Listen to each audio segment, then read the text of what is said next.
చెట్టు కింద దయ్యం నాకేం భయం. ఇంట్లో ఏసీ ఉండగా సమ్మర్ అంటే ఇంకెందుకు భయం. టైమింగ్ ఎలా ఉంది చెప్పండి? అయినా భయపడకండి. ఏదో అలా ట్రై చేశానంతే. అదేంటో ఇంట్లో ఏసీ ముందు ఉన్నంత సేపు బానే ఉంటుందిరా. ఇంట్లో నుండి కాలు బయట పెడితే చాలు నిప్పుల కొలిమిలో అడుగు పెట్టినట్టు ఉంటుంది. నాకేనా మీకు కూడా అలానే అనిపిస్తుందా? అయినా ఇప్పుడేముందిలే ముందుంది ముసళ్ళ పండగ అన్నట్టు మే నెల వచ్చిందంటే ఇంకా ఎండలు ముదిరిపోతాయి కదా! వామ్మో! తలుచుకుంటేనే భయమేస్తోంది.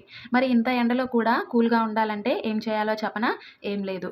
చల్లని ఐస్ క్రీమ్ అయితే తింటే చాలు. అది కూడా మన చేతులతో ప్రిపేర్ చేసుకున్న ఐస్ క్రీమ్ అయితే ఇంకా బావుంటుంది కదా!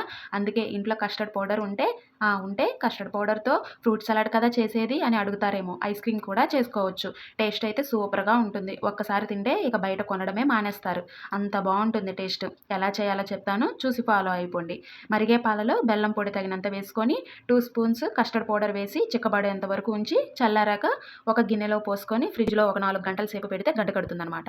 ఇప్పుడు దీనిని మళ్ళీ మిక్సీ పట్టి ఒక 2 గంటల సేపు ఫ్రిడ్జ్‌లో పెడితే సరి చల్లని కస్టర్డ్ ఐస్ క్రీమ్ అయితే